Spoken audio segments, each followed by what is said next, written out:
Hello friends, welcome to Learn at Ease. So friends, आज के video lecture में हम डिस्कस करेंगे आसियान के बारे में, जानेंगे आसियान कंट्रीज़ के बारे में और साथ ही जानेंगे कि इंडिया के कंटेक्स्ट में इसकी क्या रिलेवेंस है। और साथ ही ब्रीफ में डिस्कस करेंगे इंडिया की एक्ट ईस्ट पॉलिसी, जो कि इंडिया के प्राइम मिनिस्टर श्री नरेंद्र मोदी ने 2014 में अनाउंस की थी। तो चलिए वीडियो की स्टार्टिंग करते हैं। ASEAN, the association of south east Asian nation, एक ऐसा पॉलिटिकल और इकोनॉमिक ग्रुप जिसके अंदर साउथ ईस्ट एशिया के 10 कंट्रीज शामिल हैं, जो कि पूरे वर्ल्ड की 600 मिलियन पॉपुलेशन रखती है और साथ ही 4.5 मिलियन किलोमीटर्स का लैंड एरिया रखती है। परचेजिंग पावर पैरिटी और जीडीपी के कंटेक्स्ट में बात करें तो पाएंगे कि आसियान मेंबर कंट्रीज पूरे वर्ल्ड का 6.5% ग्लोबल जीडीपी रखती हैं, जिनका मोटो है one vision, one identity and one community. इस ऑर्गेनाइजेशन को 8 अगस्त 1967 में इसके founding members Indonesia, Malaysia, Philippines, Singapore, Thailand द्वारा बनाया गया था। इसका हेडक्वार्टर जकार्ता, इंडोनेशिया के अंदर है। चलिए अब देखते हैं कौन कौन से कंट्रीज इसके मेंबर हैं। इस लिस्ट में नाम इंक्लूड है Brunei, Cambodia, Indonesia, Laos, Malaysia, Myanmar, Philippines, Singapore, Thailand, Vietnam, जिन्हें combinedly south east Asian countries कहा जाता है। चलिए अब थोड़ा सा ब्रीफ में डिस्कस करते हैं आसियान के ऑब्जेक्टिव्स के बारे में। ऑब्जेक्टिव्स की माने तो ये सभी साउथ ईस्ट एशिया के जितने भी कंट्रीज हैं वो चाहते हैं कि उनमें आपस में इकोनॉमिक ग्रोथ, सोशल प्रोग्रेस और कल्चरल डेवलपमेंट बहुत ही ज़्यादा प्रॉस्पेरिटी के साथ आगे बढ़े और साथ ही रीजनल पीस और स्टेबिलिटी भी बनी रहे। साथ ही यूनाइटेड नेशन के जो भी चार्टर के अंदर प्रिंसिपल्स दिए हुए हैं, जैसे कि जस्टिस या रूल ऑफ लॉ, उन सभी को ये लोग बहुत ही ज़्यादा रिस्पेक्टफुली फॉलो करते हैं। एग्रीकल्चर और इंडस्ट्रीज़ में एक साथ कोलैबोरेट करना और साथ ही ट्रेड का एक्सपेंशन करना, ऐसे रूल्स को बनाना जिससे जो टैरिफ है वो कम से कम हो और फ्री फ्लो ऑफ ट्रेड हो सके।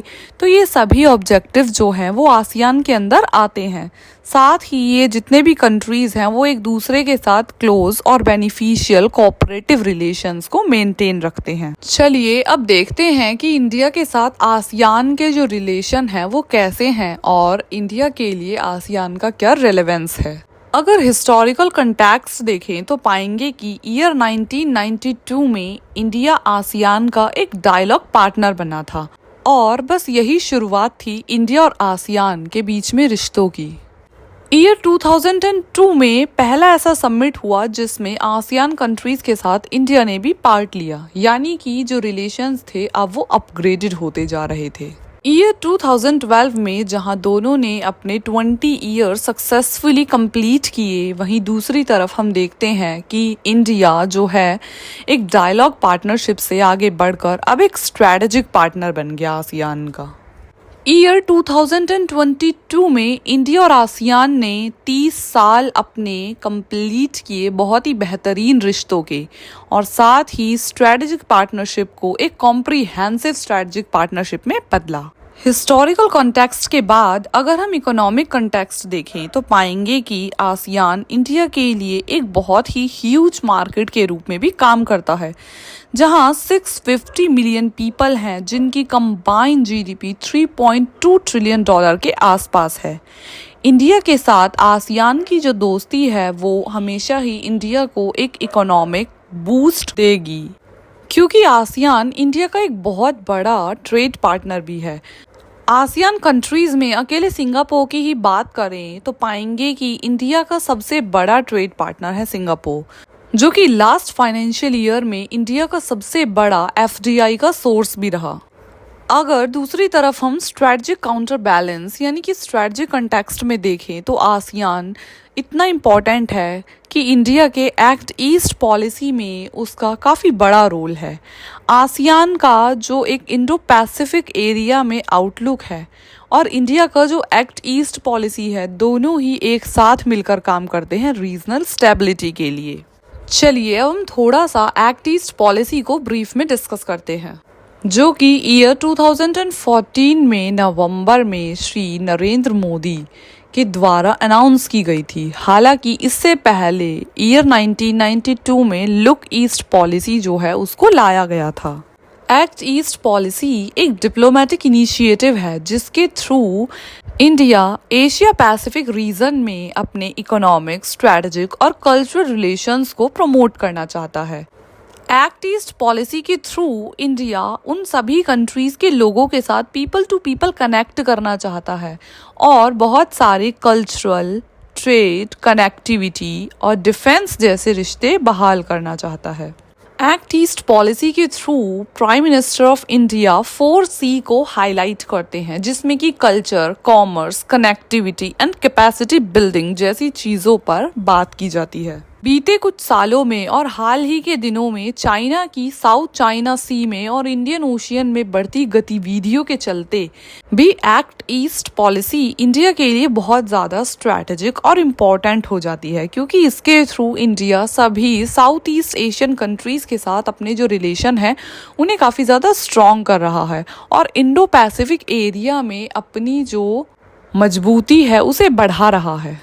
इंडिया बहुत सारे आसियान कंट्रीज़ के साथ अपने रिश्ते बहाल करने के लिए काफ़ी ज़्यादा नए नए फैसले ले रहा है, जैसे कि इंडिया का अगरतला अकाहुला रेल लिंक जो कि बांग्लादेश के साथ है, इंडिया की कनेक्टिविटी को बढ़ाएगा। दूसरी तरफ हम देखते हैं हमारे बहुत सारे ऐसे इनलैंड वाटरवेज के लिंक्स हैं जिसके थ्रू हम बांग्लादेश के साथ अपने रिलेशंस को बहुत ही स्ट्रांगली आगे लेकर चल रहे हैं। हालांकि फिलहाल पॉलिटिक्स में जो भी बदलाव आए उनकी माने तो पाएंगे कि कुछ टाइम के लिए इन सभी प्रोजेक्ट्स को ब्लॉक कर दिया गया है।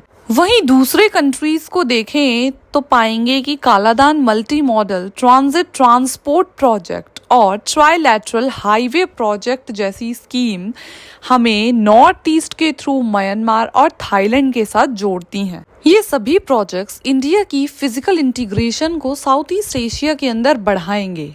वहीं अगर हम मैरीटाइम सिक्योरिटी को देखें तो आसियान इंडिया का एक बहुत ही ज़्यादा स्ट्रैटेजिक पार्टनर है, जो कि मैरीटाइम सिक्योरिटी में इंडो पैसिफिक रीजन में इंडिया के लिए एक बहुत ही ज़्यादा स्ट्रैटेजिक पार्टनर है। इसी कंटेक्स्ट में इंडिया ने आसियान के साथ साउथ चाइना सी में मई 2023 में एक मैरीटाइम एक्सरसाइज भी कंडक्ट की थी। ऐसे बहुत सारे चैलेंजेस हैं जिसको आसियान और इंडिया दोनों ही मिलकर एक साथ ओवरकम करना चाहते हैं, जैसे कि आजकल बढ़ता हुआ terrorism, drug trafficking, human trafficking, South China Sea में जितने भी डिस्प्यूट्स होते हैं वो सभी, और चाइना का बढ़ता प्रभाव, इन सभी को टैकल करने के लिए दोनों ही शक्तियाँ एक साथ मिलकर काम करना चाहती हैं। हाल फिलहाल में अक्टूबर 10, 2024 में आसियान इंडिया में हुए समिट में प्रधानमंत्री नरेंद्र मोदी ने सभी साउथ ईस्ट एशियन कंट्रीज को संबोधित करते हुए बहुत सारे चैलेंजेस के बारे में बताया और साथ ही बताया कि किस तरीके से आसियान के साथ आने वाले दिनों में रिश्ते बहाल होंगे। 100 से अधिक आसियान छात्रों को नालंदा यूनिवर्सिटी में स्कॉलरशिप का लाभ मिला है। नेटवर्क ऑफ यूनिवर्सिटीज लॉन्च किया गया है। लाओ, कंबोडिया, वियतनाम, म्यांमार, इंडोनेशिया में साझी विरासत और धरोहर के संरक्षण के लिए काम किया गया है। कोविड महामारी हो या फिर प्राकृतिक आपदा, मानवीय दायित्व उठाते हुए हमने एक दूसरे को सहायता दी है। विभिन्न क्षेत्रों में सहयोग के लिए science and technology fund, digital fund और ग्रीन फंड स्थापित किए गए हैं। भारत ने इनमें $30 मिलियन से अधिक का योगदान किया है। परिणाम स्वरूप आज हमारा सहयोग अंडर वाटर से लेकर स्पेस तक फैला है। तो चलिए अब जानते हैं इंडिया और आसियान के रिलेशंस में क्या है वे फॉरवर्ड, यानी कि किस तरीके से हम अपना भविष्य देखते हैं। तो इस दिशा में हम पाएंगे कि दोनों ही पावर्स को बहुत ही ज़्यादा ज़रूरत है कि digitalisation, health, security, space technology, advance manufacturing जैसे एरियाज में डेवलपमेंट करें और एक दूसरे का सपोर्ट सिस्टम बन के काम करें। साथ ही सेमीकंडक्टर डिप्लोमेसी की बात करें तो इंडिया की जो सेमीकंडक्टर डिप्लोमेसी है मलेशिया, सिंगापुर के साथ, उसे चाहिए कि अदर आसियान कंट्रीज के साथ भी आगे बढ़ाया जाए। साथ ही अगर हम इंफ्रास्ट्रक्चर डेवलपमेंट प्रोजेक्ट्स की बात करें तो पाएंगे कि दोनों ही पावर्स को कलादान मल्टी मॉडल प्रोजेक्ट और India, Myanmar, Thailand, trilateral highways जैसे और भी बहुत सारे प्रोजेक्ट्स की ज़रूरत है, जिससे कि पीपल टू पीपल कनेक्शन को और भी ज़्यादा बेहतर तरीके से आगे बढ़ाया जा सके। साथ ही दोनों ही पावर्स को ज़रूरत है कि एक फ्री ट्रेड एग्रीमेंट को किया जाए, जिससे कि गुड्स एंड सर्विसेज का फ्री फ्लो भी हो पाए और दोनों ही अपनी इकोनॉमिक ग्रोथ को अचीव कर पाएं। आसियान कंट्रीज़ का हमेशा ही चाइना के साथ कॉन्फ्लिक्ट रहता है, जिसकी वजह से उनके चाइना के साथ जो मिलिट्री टाइज हैं वो काफ़ी लिमिटेड रहते हैं। तो यहाँ पर इंडिया को एक बहुत ही अच्छी अपॉर्चुनिटी मिलती है कि वो इस गैप को फिल करे और उन सभी कंट्रीज़ के साथ स्ट्रेटेजिकली मिलिट्री पार्टनरशिप करे, सभी के साथ अपने रिश्ते बहाल करे, साथ ही टूरिज़्म जैसी चीज़ों के थ्रू लोगों से कनेक्टिविटी बढ़ाई जाए।